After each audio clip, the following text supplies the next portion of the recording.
Good evening and welcome to the Manteno Village Board meeting for Monday, October 7th, 2024. I'd like to call the meeting to order, and if we could all please rise for the Pledge of Allegiance.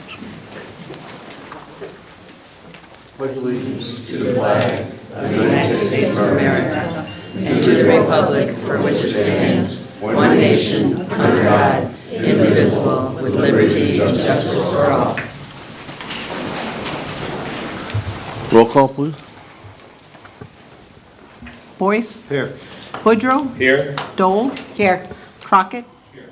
Geske. Here.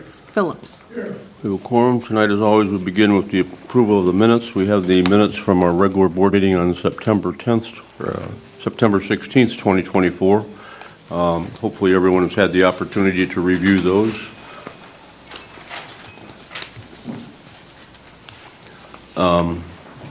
If there's no corrections, changes, corrections, additions, deletions, accept the motion to waive the reading of the minutes and approve them as presented by the clerk. I make the motion. Motion by Phillips.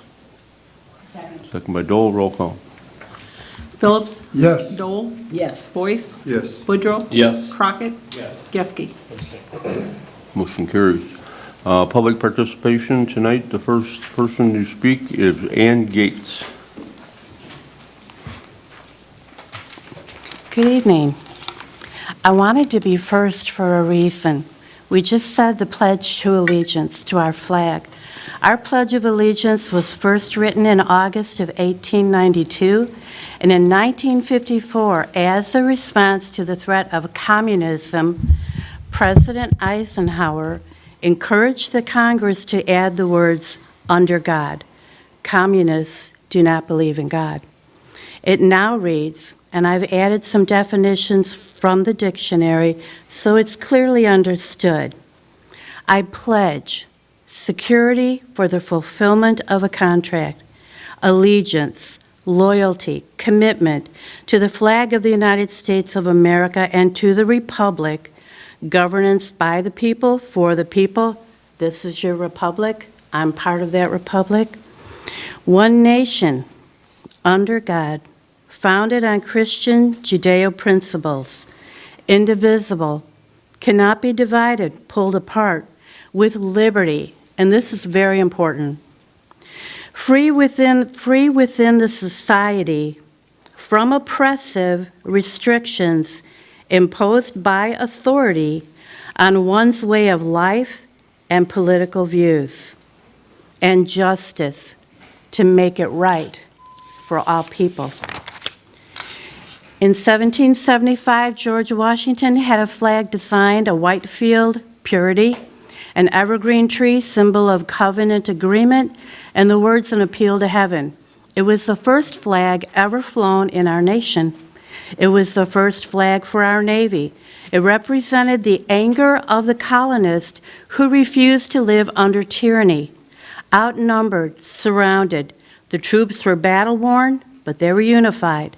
The appeal to heaven flag flew on every ship and over every battlefield. He knew, we know, God is on the side of right, of freedom, and liberty. With God's grace and right, it will prevail again. The flag raised in Iwo Jima in 1945, the first flag was too small, so they raised a second one, larger, on Mount Suribachi, to boost the morale of the soldiers as they looked on the emblem of what they fought for, but also to demoralize the enemy, that these clearly were people that stood for something and were willing to die for it. I have a painting that was done. I want to show it to you. I'll leave copies up here if you want one. You might not, but I'll leave it for you. This is a rendition similar to the flag raising on Iwo Jima, but it's a firefighter, a police officer, it's a sheriff, and it's a farmer. And they're raising the appeal to heaven over the city of Manteno to remind you that you are derelict in what you're doing. You say a pledge that flag. That's your time. Thank you. Thank you. Thank you very much. The next commenter is Francine Fatima.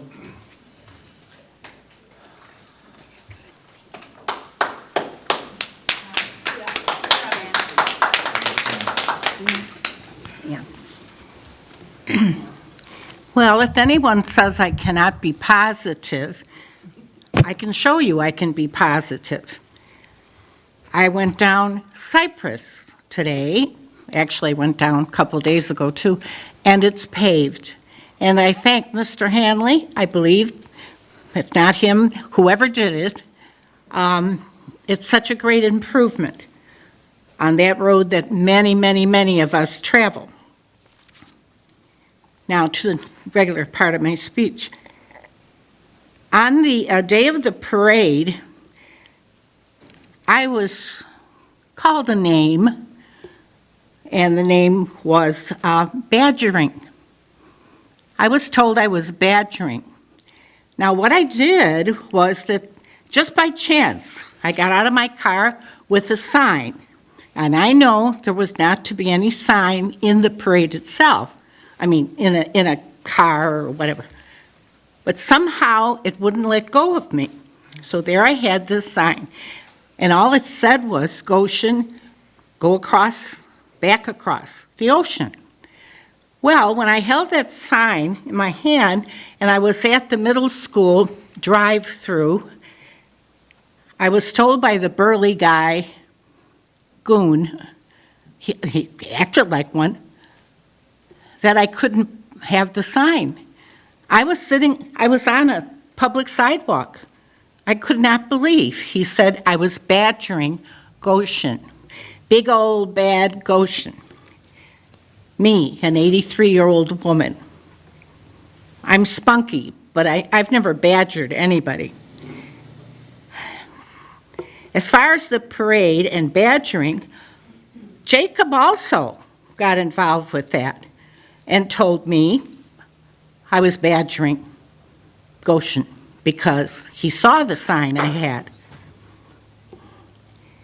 One good thing that did happen recently was there was a round table in this building on the 4th of October.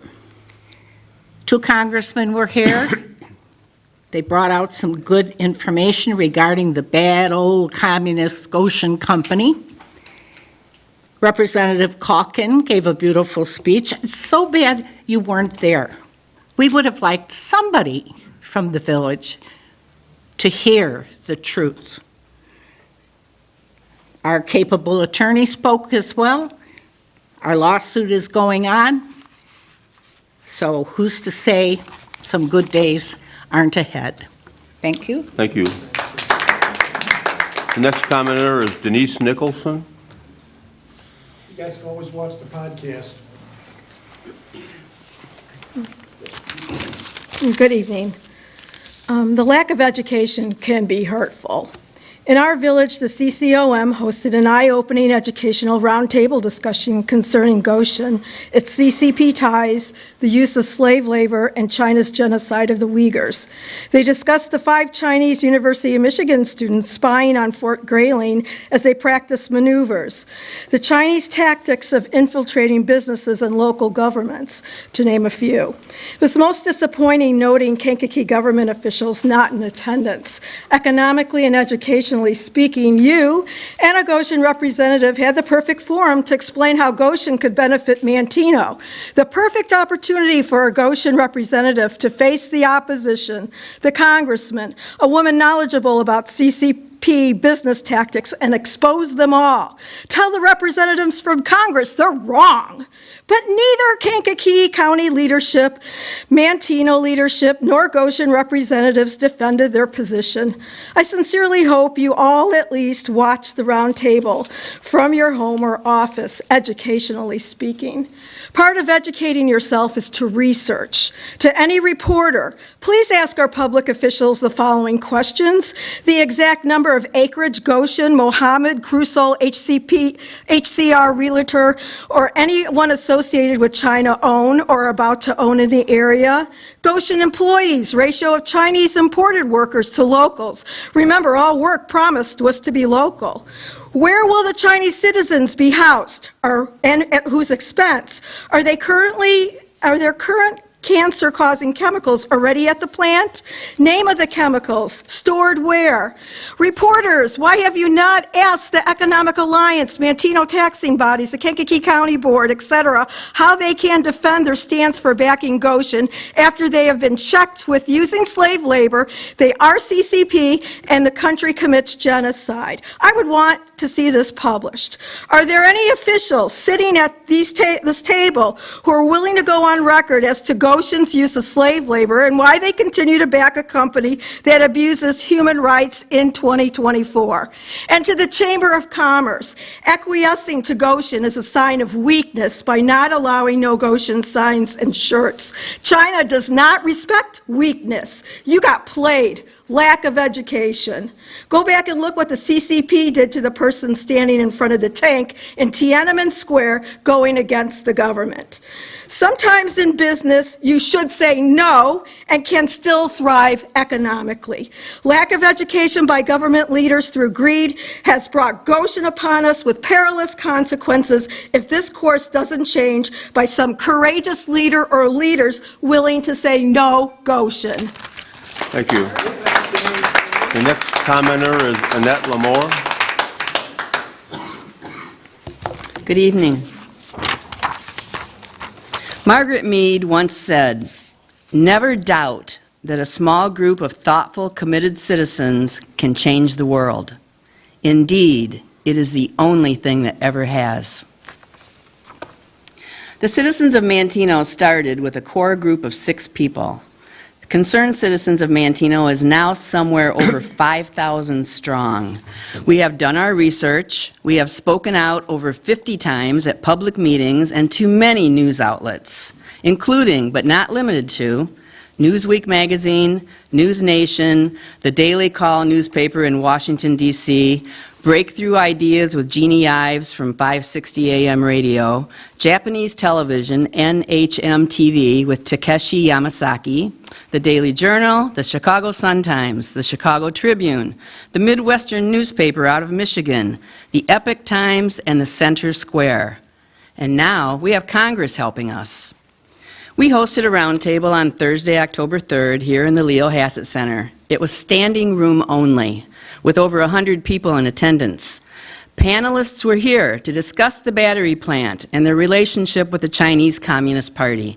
Special guest panelists were Emily de la Bruyere from Horizon Advisory out of Washington, D.C., Illinois Congressman Darren LaHood, Michigan Congressman John Moulinar, Indiana Representative Jim Baird, Illinois Representative Dan Calkins, and CCOM attorney Robbie Doobie, among others. It was very disappointing to notice that not one of our elected officials was in attendance, not from our local village board or from the Kankakee County Board. All panelists agreed that Goshen is committed to the Chinese Communist Party and they are a threat to our national security. The reason they are here is because Governor Pritzker offered them $536 million in incentives in addition to the following: job training, road upgrades, new substation and transmission lines, natural gas infrastructure, and a property tax cap for 30 years. Our population is now expected to grow, maybe as much as 25%. There are other hidden costs for upgrading the fire department, maintaining schools, maintaining roads and infrastructures, housing costs, and the loss of income due to the tax freeze. This is not to mention the potential dangers to the environment and to the health and safety of Manteno residents. This is a bad deal for Illinois, and especially for Manteno. We will do everything in our power to stop this from happening, and we ask everyone listening tonight to join our fight. Thank you. Thank you. Next commenter is Diana Baker.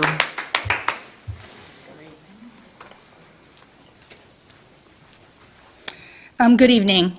I just want to remind everyone that next April will be an election for a new Manteno mayor and an opportunity to replace 3 of the current board members.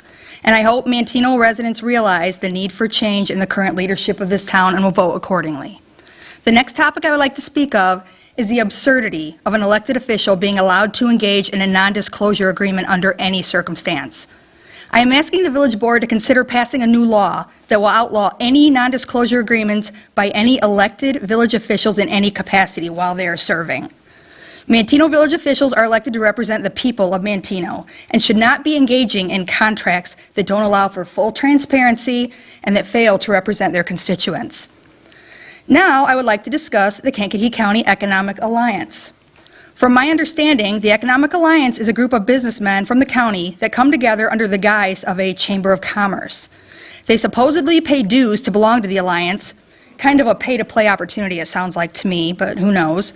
They have regular get-togethers to talk about local business and business opportunities that can be brought into the area to help themselves and other Alliance members. The members of the Economic Alliance are unelected and are not there to represent the people. They're there for the purpose of their own business interests. I have an issue with the fact that many of the Economic Alliance members are actually elected officials that are supposed to be representing surrounding communities. For example, Manteno Mayor Tim Nugent. You're the president of the Economic Alliance. This entire Goshen debacle occurred because Tim Nugent, mayor of Manteno, signed a non-disclosure agreement with Goshen through his position in the Economic Alliance, completely ignoring his position as mayor. He uses that non-disclosure agreement as an excuse to keep the Manteno people in the dark. In essence, Mayor Nugent sold out the people of Manteno he was supposed to be representing to pursue his own economic interests and the interests of local businessmen. Many members of the taxing bodies who had to approve the Goshen rezoning are also members of the Economic Alliance who are looking out for their own financial interests versus the interests of the people they were elected to represent. For people who are not aware, the president of the Kankakee County Board also serves on the board of directors for the Alliance as well. This is a huge conflict of interest. These people were elected to represent their constituents, not their personal business interests. I also ask that the village board consider passing a new local law that prohibits membership of elected officials in the Kankakee County Economic Alliance. The fact that the Alliance takes it upon themselves to collectively make huge local business decisions that are then put into action by its own members through their outside elected positions is, in my opinion, both disingenuous and unethical, and it needs to be stopped. Thank you. Next commenter is Helen Valveras.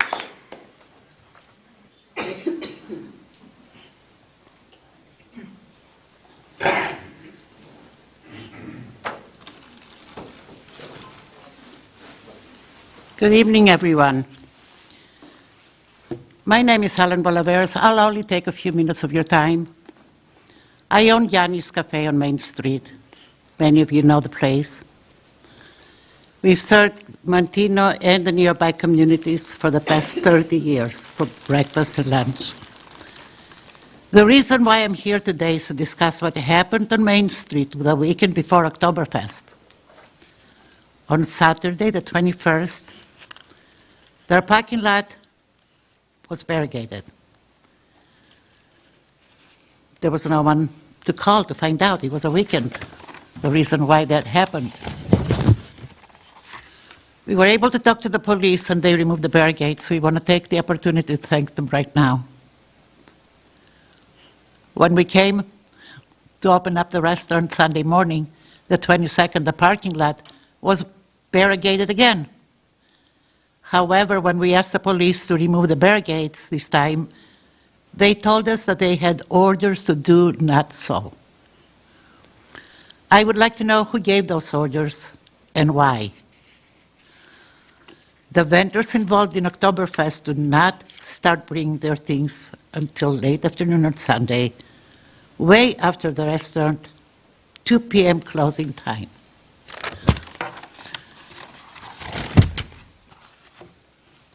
Every prior year, during the weekend before Oktoberfest, there has been no barricades on the Main Street parking lot. Why were they put there this time? I know for a fact that you disappointed many people. Our customers told us so. They were not happy that they had no place to park their automobiles. We were not happy because we lost a lot of business. I thought your job was to serve, protect, and act in the best interest of the residents and the businesses in Manteno. Isn't that why we hired you and why we pay your salaries? Who is responsible for jeopardizing the business on Main Street and penalizing the customers and citizens with unnecessary orders? The only difference that I can see this year from previous years is the Goshen signs at the restaurants' windows. Is that the reason why? I'd like to have an answer. Thank you for your time. Thank you. That concludes the public comment section. Village President's Report, the only items I have tonight is just like to congratulate the girls softball team for their state championship. The varsity girls won the state championship softball tournament last Saturday.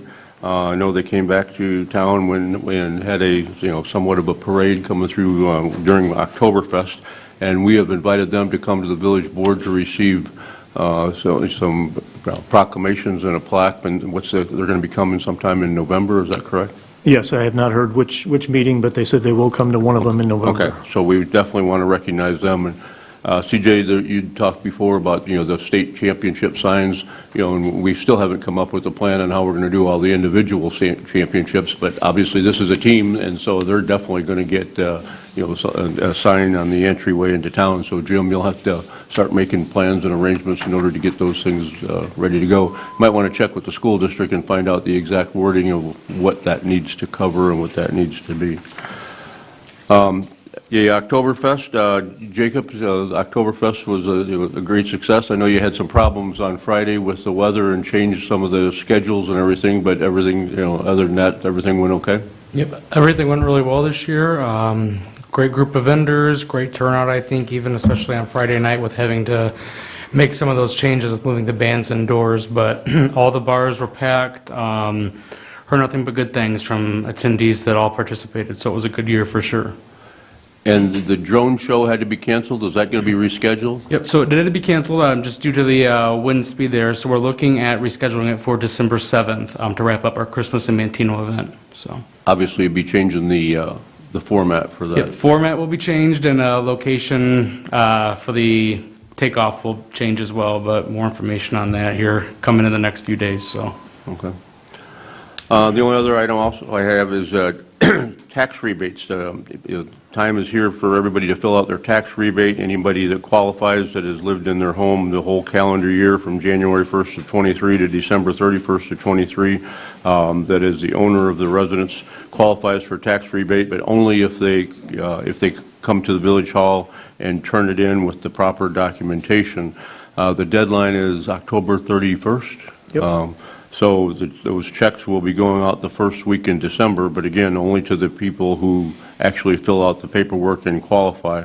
So please, we always get somebody that comes in, November 1st or 2nd, oh, I didn't know anything about it, or I didn't know there was a deadline. So please tell your neighbors or your friends, anybody that make sure that they get, in your families, anybody that qualifies to get those tax rebates in, because like I said, those checks will be going out, and we need to have about a 30-day time period in order to get those ready to go.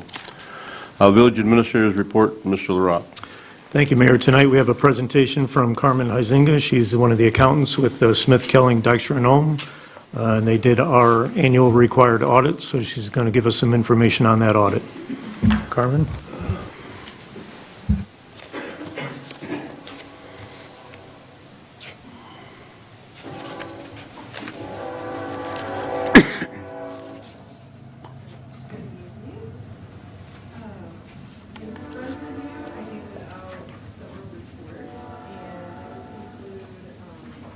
A report on the Special Tax Allocation Fund. That's your TIF fund. It's a compliance report that we do each year.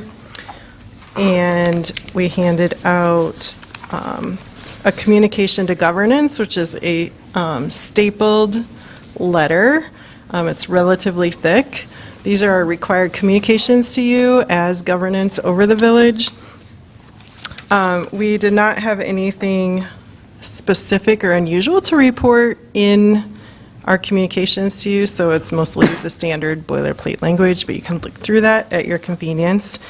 And the other thick Is this the last time that we'll be reporting on TIF 1, since or does that still go into next year? No, this will be the last. Okay, so the next year, that will be eliminated from the audit.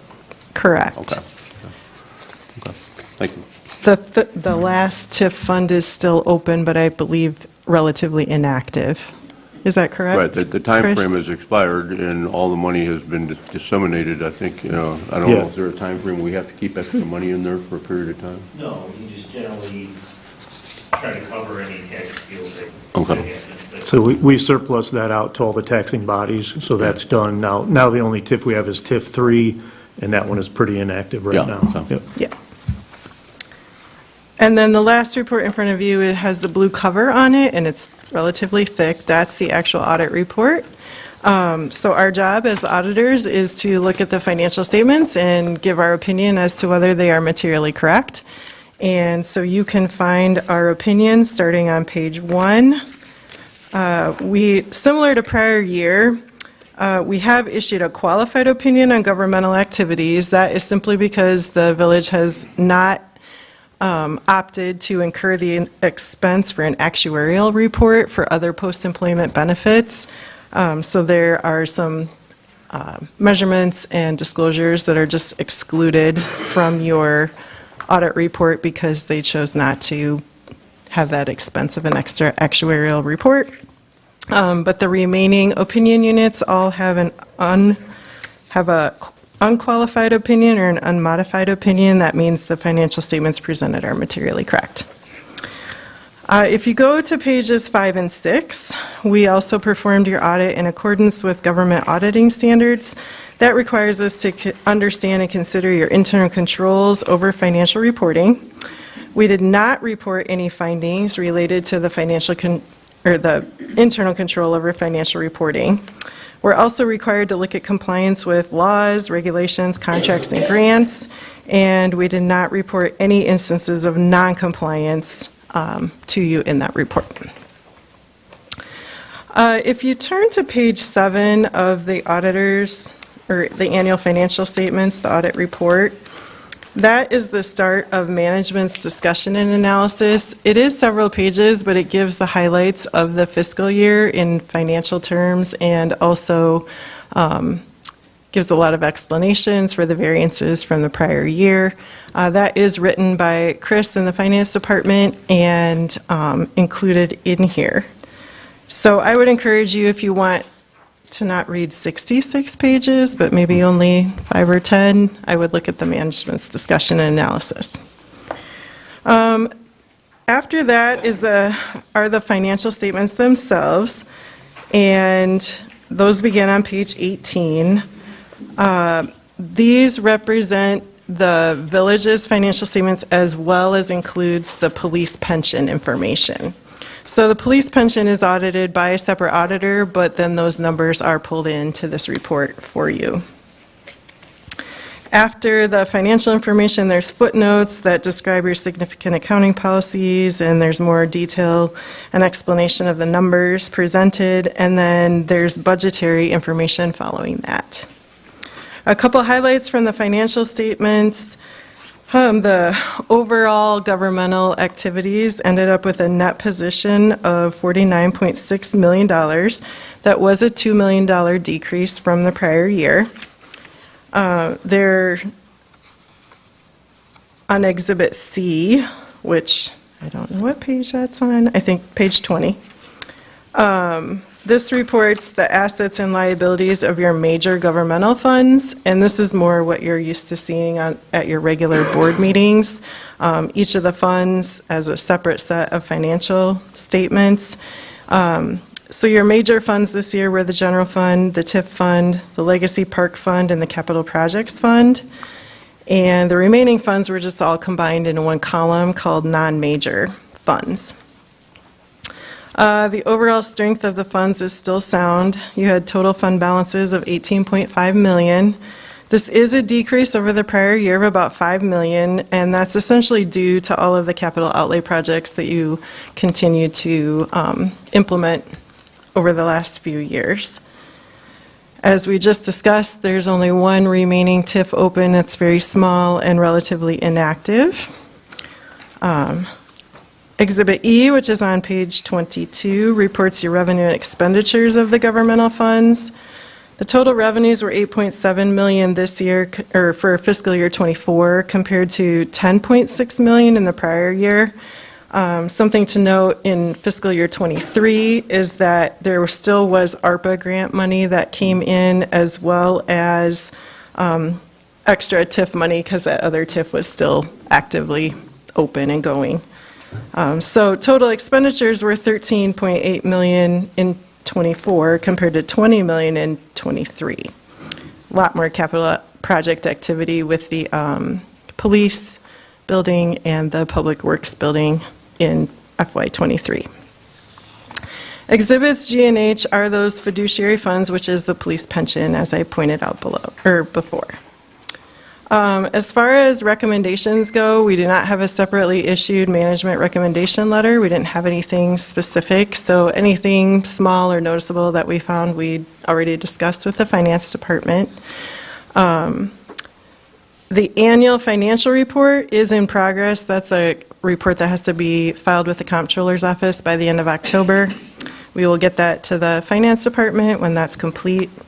And like I said, we have the TIF compliance report done. So those are the main highlights. Anything that anybody has questions about? When does this have to be filed with the state? The audit report will get uploaded to the comptroller's office with that annual financial report, and then that annual financial report and a copy of the audit are also put on file with the county clerk's office. And the deadline for that? I mean, I just want to make sure we meet the deadline. Yeah, it's like October 27th or something like that, so. So then that'll be taken care of. Yep. Okay. Does anyone have any questions? All right. Thank you. Yeah, if no questions, I just thank you for the opportunity. Later on, this will be placed on file and available for public view? Yes. I do want to thank Carmen and her staff. They always come in, they're very professional, do a great job for us, and also recognize Darla and Sheila for the amount of time that they put in providing them with all the information. So it's been a very smooth operation over the last few years, and we appreciate the job they do. Well, in the last couple of years, you've been able to have some consistency on who's doing the thing. Yes. And Definitely makes it easier, yes. Yeah, I mean, if you switch around all the time, it makes a big difference. So Yeah. thank you very much. So thank you so much for the opportunity. If any questions come up later, you can run those through Chris or call us directly. We're free to answer questions, so thank you. Thank you. That's all I have this Anything evening. else? No? Committee reports, Public Works and Utilities, Mr. Boyce. Thank you, Mr. Mayor. I have no items tonight on the agenda. I do have a Public Works meeting on the 22nd of this month at 7 a.m. That's all I got. Thank you. Thank you. Properties and Recreation, Mr. Boudreau. I have nothing tonight, sir. Thank you. Public Safety and Health, Mrs. Dole. Thank you, Mayor. I don't have any action items on the agenda. The public safety meeting for the 9th of October has been canceled, and there'll be another one in the second Wednesday in November. So I did have a safety tip. The Manteno Police Department joins other law enforcement agencies, victim service providers, survivors, victims, advocates, and communities nationwide in recognizing the month of October as National Domestic Violence Awareness Month. Domestic violence is serious and prevalent, and it does impact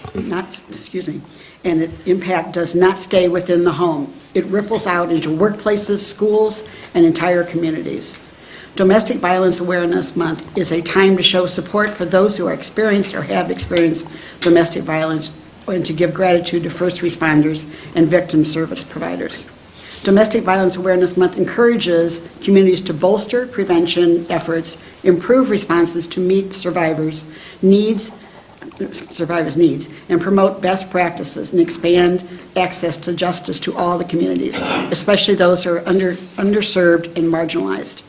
The Manteno Police Department participates in the Kankakee County Domestic Violence Task Force and Fatality Review Team to help try to eliminate domestic violence in our community.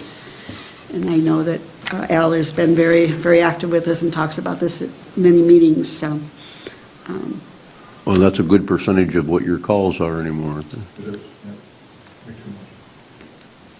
so we appreciate everything you do. So. And that's all I have. Thank you, Mr. Dole. Planning and zoning, Mr. Crockett. Thank you, Mayor. I don't have any items on the agenda this evening, but we do have a Planning and Zoning Committee meeting scheduled for October the 22nd, 7 a.m. in the Village Boardroom, and the Planning Commission meeting that was scheduled for the 8th has been canceled. There's That's all we nothing on, have for- there's nothing on the agenda, that's why it's canceled, correct? Okay. Correct. Okay. Thank you. That's all we have for this evening. Finance, Mr. Geske. Thank you, Mayor. First item I have is motion to receive and place on file the annual treasurer's report for the fiscal year of 2023 to 2024 and authorize its publication. That's what we just went over. Also, a motion to receive and place on file the village annual audit prepared by Smith, Cohen, Dykstra, and Ohm for the fiscal year ending April 30th, 2024. And a motion to receive and place on file the annual TIF reports for the fiscal year ending April 30th, 2024. I also have payment of bills in the amount of $236,669.96, which there are $0 in TIF bills.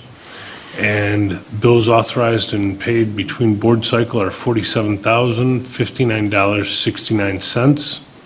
Our Finance Committee meeting scheduled for the 9th has been canceled due to a lack of agenda items, and that's all I have. Thank you, Mr. Geske. General Government, Mr. Phillips. I have nothing on the agenda. Okay, so tonight, the items that we'll be voting on the consent agenda, under old business, we have nothing. Under new business, we have the motion to receive and place on file the annual treasurer's report for fiscal year 2023-2024 and authorize its publication. Item number 2, we have a motion to receive and place on file the village annual audit prepared by Smith, Kelling, Dykstra, and Ohm for the fiscal year ending April 30th, 2024. Item number 3 is a motion to receive and place on file the annual TIF reports for fiscal year ending April 30th, 2024. We also have payment of the bills in the amount of $236,669.96, of which TIF 3 has 0 bills. Are there any items on the consent agenda that need to be voted on individually? Seeing none, I'd accept the motion to take a single roll call vote on the question of passage of the agenda items as read. I'll make that. Motion by Boyce. I'll second. Second by Boudreau. Roll call. Boyce. Yes. Boudreau. Yes. Dole. Yes. Crockett. Yes. Geske. Yes. Phillips. Yes. Motion carries. I accept the motion to approve by unanimous vote the ordinances, resolutions, motions, and orders contained in the consent agenda as read.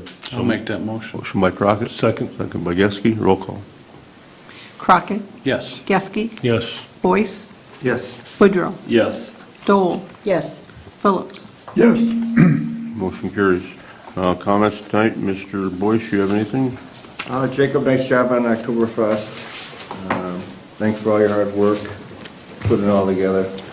That's me, like throwing different avenues during the fest. So. Well, and I think it ought to be said too, I mean, on Saturday morning or Friday, you had a special meeting of everybody together because if you remember, that was the time that the hurricane was coming through and they were predicting 60, 70 mile an hour winds, and there was some talk about, canceling the whole thing on Friday, and I know a group of people got together and came up with a plan on trying to how to, keep things going, and that's why you moved it all into the bars. But, there was some wind, but it wasn't nothing that, that couldn't be dealt with. So there was a little extra angst, I think, that weekend because of all the weather-related issues. So great crowds. Yeah. That's all I got. Thank you. Mr. Boudreau? Yeah, same thing. Oktoberfest seemed great. I was up there Friday night, Saturday night, a lot of fun. Even Friday night, like we said, the weather, it was windy, but I think me and my friends that were up there still had a lot of fun. It was great music. Loved the music. I think everyone compliments the live music aspect. It's really cool. It's the 3 stages to get the taste. And I want to shout out, it looks like Seas Park, the light posts are up, so I feel like, again, we're continually, the slog continues, but the progress is being made, so it's good to see. And just so the comment, I talked to Jim today about we're still waiting on some of the structures. Correct. That's what's been the delay, is that there are structures that were ordered when, Jim, in May? Yeah, when we signed the contract, we ordered up all the products, and we're still waiting on a few items, so. So, so that's, been what the delay is, and the asphalt is going To Wednesday? Wednesday, okay. Yep. So hopefully, and when the structure, when is it coming in? I was told 3 weeks ago it would be this week, so I haven't had an update yet. Right, so that's as soon as, and that's the one, that's for the bathroom, everything else is Everything else should be done, except that's going to be the delay for that. Yep. So. And the lights that are up, Edison's been notified for that? Yeah, that connection's going through Thieves Park as well, so that's tied into the same program, Okay. same project. Thank you.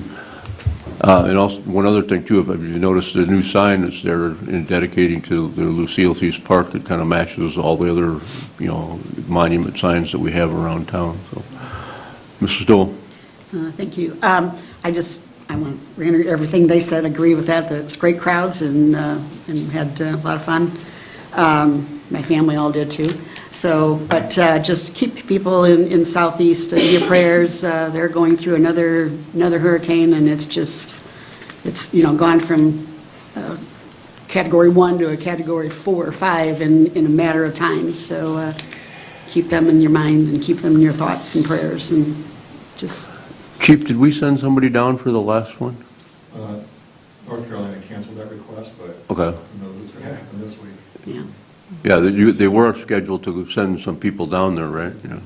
The same organization that had the Democratic and the Republican convention, that they were going to send, and we had people involved in all that? We did, yeah.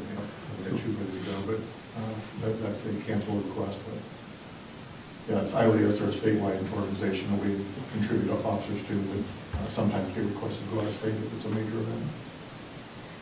Does Public Works have that too? You know what, I actually looked into it last week, and I haven't seen anything, but that IPWMAN, I was seeing if they were putting anything together, and I haven't seen Yeah, anything. if they get the second hit here, that's very Might be. possible. Yeah. I'll keep my eyes peeled for it. That's all I have. Thank Mr. you. Crockett? Just completely agree with what's already been said, and that's it for this evening. Mr. Geske? Same thing as everyone else said. In addition, I think things are looking bright in high school football this week. They clinched the first playoff berth since 2019. That was pretty great to see them beat Piatone, which was awesome. They're undefeated right now, and a week from Friday, they probably have the biggest game, the biggest challenge of the year ahead of them, play Wilmington. So anyone who's watching, I encourage you to go out and support them and pack the house, and hopefully they can continue with the winning streak that we have going on in Manteno. So that's all I have. Thank you, Mr. Geske. Mr. Phillips? Jacob, you did a good job. I'm sure you're glad it's over. I have nothing further. I'd ask for a motion to adjourn. I'll make that motion. Motion by Crockett. Second. Second by Dole. Roll call. Crockett, Yes. Dole, Yes. Boyce, Yes. Woodrow, Yep. Geske, Phillips. Motion carries. Thank you very much for coming, for watching.